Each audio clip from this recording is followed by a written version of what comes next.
Welcome to Thieves' Cant, a tabletop gaming podcast with your hosts, Jeremy Shane and Chris White.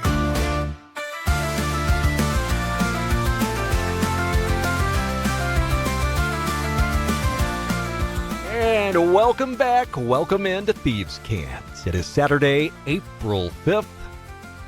Jeremy Shane. Chris White.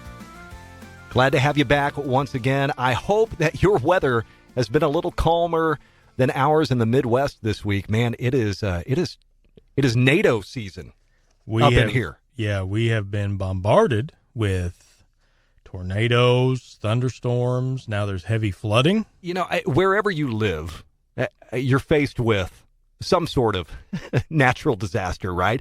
Here in the Midwest, we just get we drew the tornado straw. I don't know. Would you rather deal with a tornado or like a surprise earthquake of a high magnitude? Because at least the tornadoes, you know they're probably coming, and you can prepare somewhat. Yeah. What do you think? Well, first of all, I just want to say real quick, a lot of people don't realize this, but we're actually deep underground in a bunker. The Thieves' Camp bunker? The Thieves' Camp bunker in our hidden fortress under the city. So we're safe. Don't be alarmed. But would I rather face earthquakes, or I guess I can run from a tornado? Right. So I kind of prefer that. If I had to, yeah, I could run from a tornado. I can't run from an earthquake. So yeah, this is an interesting scenario of this or that, which segues nicely to our main segment today, in which we will play some this or that. I see what you did right there. Uh-huh. That was nice. I'm always thinking ahead. Yeah. We've also got a new crowdfunder launched by Kobold Press. Their new game is now funding. We'll get into that and a whole lot more. But first, the news. All right, this was just announced on Friday the 4th that Chris Perkins has announced his retirement from Dungeons and Dragons. Folks are reacting, throwing out some appreciation posts for Chris Perkins and his 28-year career with D&D. He started there in 1997, Chris. Well, that's a really long time. That's very Especially unusual. for a WotC employee, right? Right. Yeah, you've dodged some bullets at that time. Yeah. So I'm sure there's a lot of speculation as to what this means. Is he just done, or is can we read too much into this? Oh, are you looking for something in the tea leaves here? Well, I'm not, but I'm sure some people will be. So inevitably, some people will try to connect a perception of maybe lack of sales for the new edition of D&D with his departure. I'm not making those claims. Right. From Chris himself, his post notes that the timing just felt right. You know, he's been with the company 28 years, several different positions.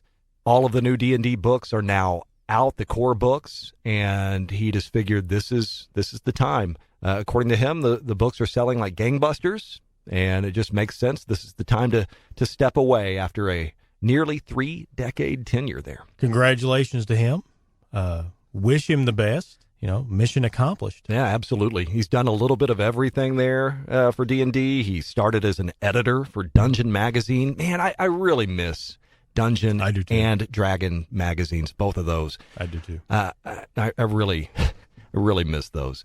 And then now he retires as the senior story editor for D&D 5e. So we'll see what his next step is. My first real exposure to Chris Perkins was the original Acquisitions Incorporated actual plays, which I don't think they called them actual plays at the time. They were just recordings of a game session that D&D released as podcast episodes, like 45-minute, hour-long chunks.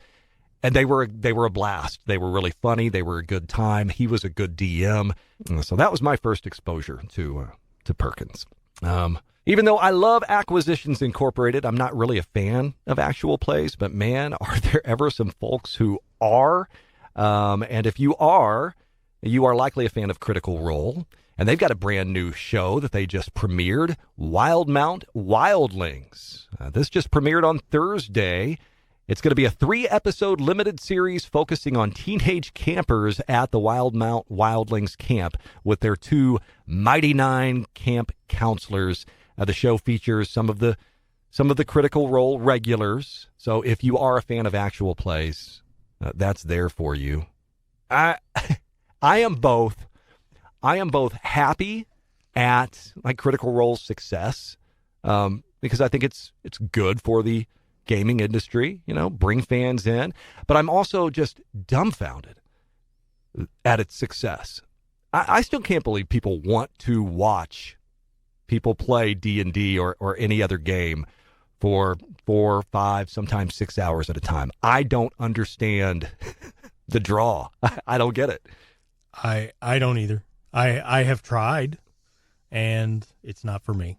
So if you enjoy it, by all means, enjoy it. Yeah, we're not yucking anybody's yum here. Right. Right? I just don't understand it. I'm happy for the success. Yeah. But I'll never understand it. Yeah, I'm in the same boat. I don't get it, but great. Good for you. By the way, Critical Role's Daggerheart is set to release next month. I think May 20th that's coming. So if you're a Critical Role fan, they are still rolling out the content. A few weeks back, we talked about Shadow Dark, Western Reaches becoming the first $1 million TTRPG Kickstarter of 2025.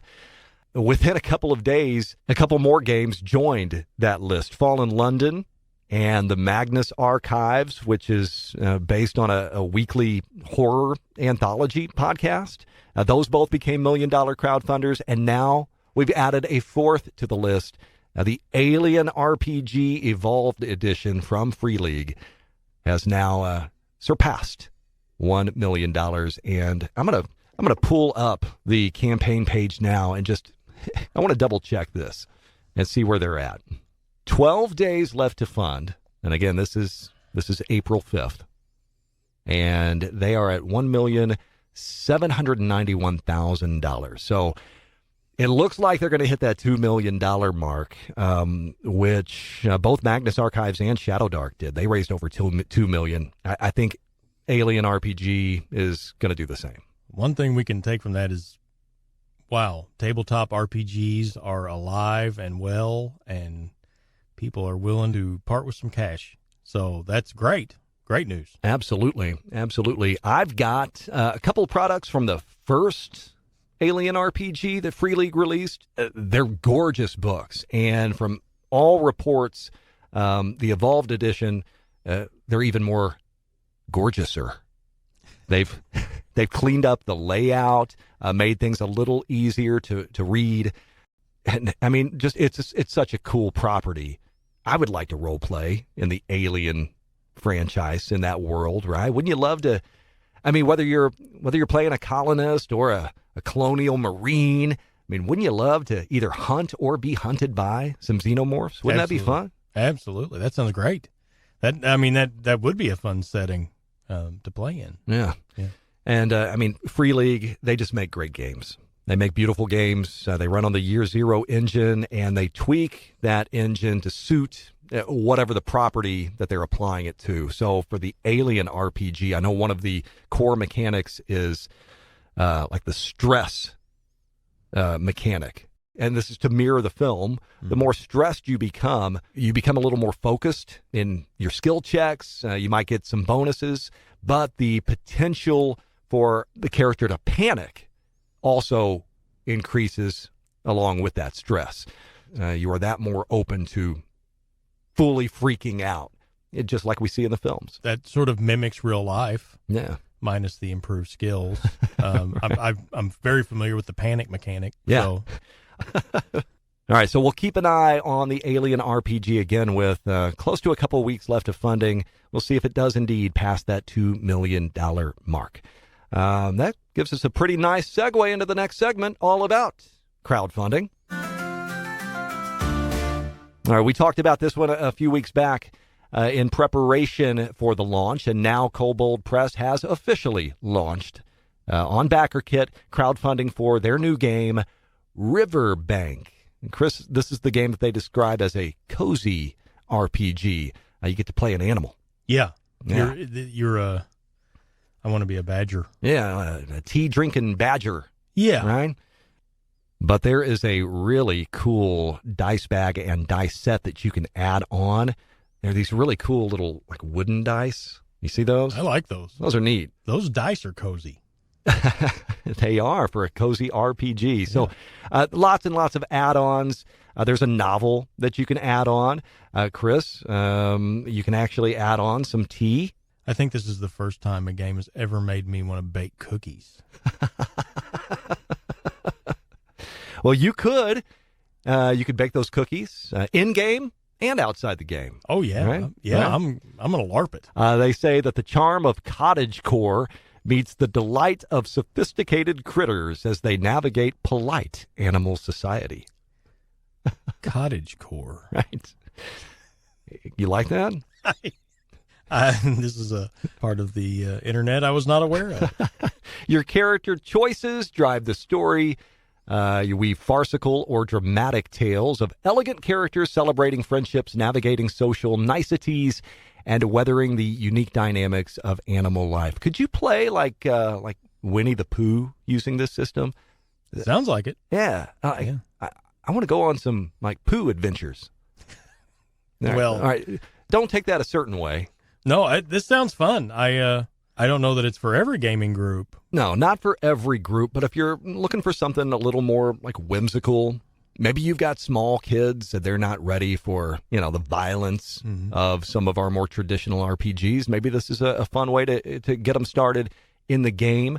Play some imagination around the table with dice. My kids would have loved this when they were little. Right? That is a very good point because they love animals and it sounds pleasant. All right. So again, that is funding on Backer Kit. You've got a few weeks left to back this one, and as of this recording, they're just shy of $100,000. So they have met their goal of $50,000. The game is definitely happening. But again, you can explore more. That's Riverbank from Kobold Press over on Backer Kit. All right, Chris, are you ready? I'm ready. Well, let's move on. I feel like you're not ready. Well, we'll find out. Let's move on to our main segment.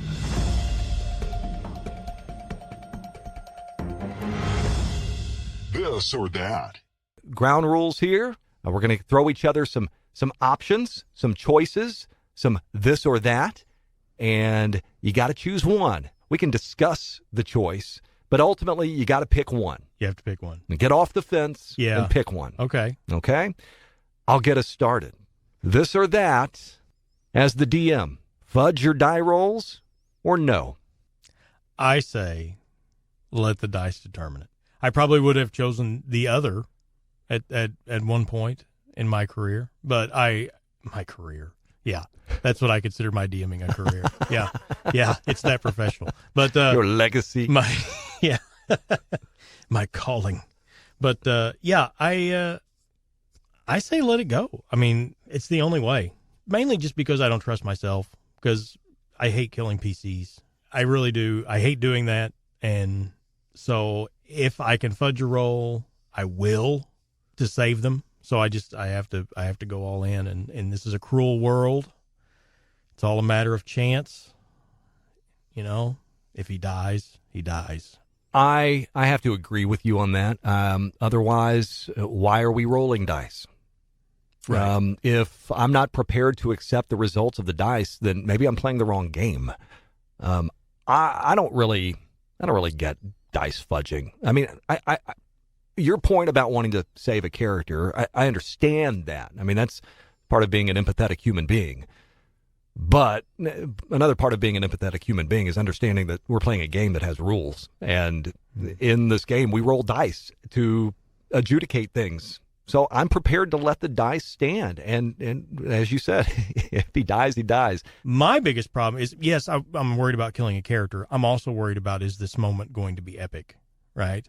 And so I'm worried about making this moment as dynamic, as awesome as possible. I want it to be so good. And yet, when we don't accept the roles, we take away from the chance that there is going to be that moment where the hero is right there, and it would be so cool, and yet they failed. Right. And there can be great story in that. And the thing is, if you know the DM fudges rolls, how epic is that epic moment going to be? Exactly. Because you're always going to be like, did he just give it to us? Right, right. So.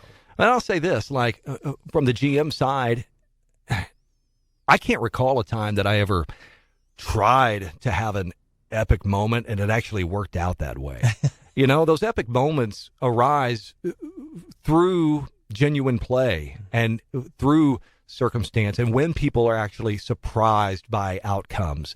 And we can't all be surprised by outcomes if one person is at the wheel steering things. Mm-hmm. GM should be reacting just as players are reacting. And I think if you're fudging rolls, at the end of the day, you are taking away opportunity for organic story to emerge. Okay. Are you ready?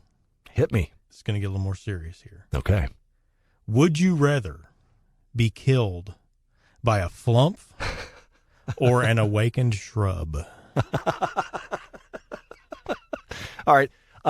This is your high-level character. This is the one you've invested time and effort and thought into. This is my beloved PC. But something's going to go wrong, and you've got a jerk DM that actually is going to pay attention to the rolls. He's not going to fudge it for you. No, I need him to fudge it now. Now I want him to fudge it. And you're staring down the barrel of a flump it's just your name is written on. This is some Final Destination flump action or an awakened shrub. Jeez. I'm going to go shrub. I'm going to go awakened shrub. Why? Because I actually do find the thought of like sentient plant life kind of terrifying. You know, and I could see an awakened shrub being sinister enough to, you know, maybe warrant the fall of my great PC. It's a shrub, though. Forever. It could be a big shrub. Forever. Maybe it's a large. No, it's not a large shrub. It's small. I think the picture I found of one, it was somebody had cut it out to be shaped like a bunny. Yeah. Yeah. Okay. All right. So I won't hedge. I'm gonna stick to my answer. I'm gonna say shrub. I'll take the shrub. What would you pick in that situation? They're both pretty bad. I like flumps. They're neat, but maybe the flump just couldn't bring itself to kill you. You know, and that shrub, it's an emotionless beast. So. Oh, that's true. That's true. Here's your next one. This or that. There are certain games that have mechanics where in certain moments, players might be able to cash in something for a moment of narrative control. So hand the player narrative control or keep it all for yourself. I'm okay with handing it to the player. However, I have many caveats, but that will be my answer. So I'm giving that answer. All right. I'm okay with giving it to the player. All right, but let's hear the caveats. Well, I mean, if your player is incredibly immature and makes bad decisions on a regular basis, then no. Yeah. But assuming you're playing with somebody that's mature, can handle it, that's really cool. So right. I think about moments GMing with new players. Mm-hmm. I have one instance in which a new player, I think his exact words were, "Hey, I look down and I see some gold." Yes. And, you know, he kind of had to explain, well, you know, as the DM, I'll describe the world for you, and then you can interact with what's there. Now, looking back, I kind of wish I would have said, you know what? Yeah, you do see some gold coin. And then it turns out to be cursed. So looking back, I wish I would have had a little fun with that and said, absolutely, you see some gold. Yeah, I think my experience tells me, even though I don't want to hand narrative control to a player, maybe I should be willing to. Not long-term control, clearly. But yeah, in the short term, like you described, yeah, it sounds fun. Let them do it. Look for the moments. Are you ready? I feel like you took this way more seriously than I did in assembling these questions. So I'm going to go to my serious question here. Would you rather have a gaming group full of overly dramatic role players or min-maxing murder hobos. Oh, man. Oh, man. So it's the theater kids? Yeah. Oh. Or the psychopaths? Ooh, man. I don't know. I got to get off the fence here, though. Okay, if I go with the more theatrical group, I've got a little bit of that in me, so maybe I'd be okay, but there's always the risk that I just end up getting annoyed. If I go with the hardcore min-maxers, I just don't know if I'm going to survive at that table. I don't know. I can't keep that pace.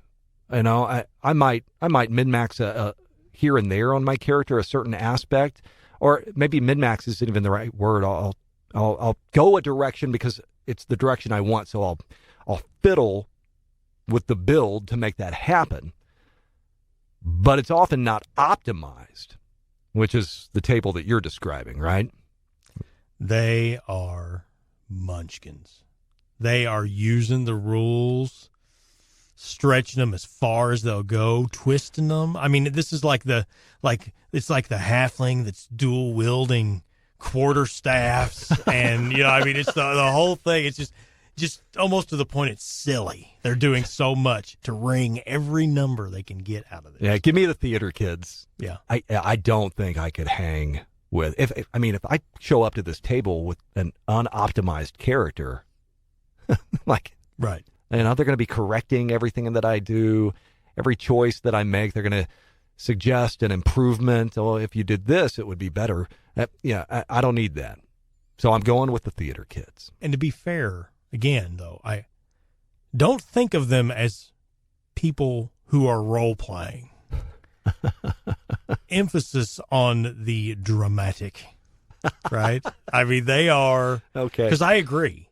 The min-maxing group is not that there's anything wrong with min-maxing, but these guys are next level ridiculous, right? And so that's exhausting to try to keep up with them. But this other group is just, I mean, they're into it, right? Okay. All right. No, I can do that. I kind of think you're right. I tend to agree with you. Yeah. But I mean, I love optimizing a character, like you said, but you can go too extreme either way. And this is such a good question because these diametrically opposed groups, I mean, you've got one that is just all about the numbers, and you've got the other group that the numbers can just disappear and nobody cares. Yeah. And man, both of those rub me wrong. I've never been a fan of the phrase that you hear a lot of people say, oh, this GM was so good, it was like the rules just disappeared. What does that mean exactly? Because I don't necessarily want the rules to disappear. I'm here to play this game. Mm-hmm. So I want to understand the rules and know how things are working. But I also want to tell that great story. A little balance would be nice. Yeah. All right, I'll hit you with another one. This or that, Chris. Theater of the mind or grid and minis? I prefer grid and minis. I do. Because, as we said, I like toys. There's no shame. Yeah. It is nice to be able to see exactly who is going to be impacted by that fireball that the wizard just threw, or who is going to be within the range of my movement. And in Theater of the Mind, it really depends on the game, because some games are different. And again, it depends on the group. If everybody's okay, and I don't think it's that challenging to picture Theater of the Mind, or I even consider it part of Theater of the Mind to draw out a simple image, perhaps, of where everyone's located. Sketch out like the scene somewhat, Yeah. Yeah, just so everybody like this has guy's over here. Visual reference. But yeah. There's some trees here. Yeah, to paint that picture. I mean, again, this is, if you want crunch, then you need a grid, and you need miniatures or some kind of marker of some kind to define, because we have those definitions. This spell has a range of X, and it has a radius impact of Y, and those things are there, they're real. And so in Theater of the Mind, you're abandoning that for a rough estimate. So I think Theater of the Mind is almost the layout equivalent of fudging a die roll. Really? That's an interesting take. Well, maybe it's not as advantageous, but you are just kind of winging it. So Yeah.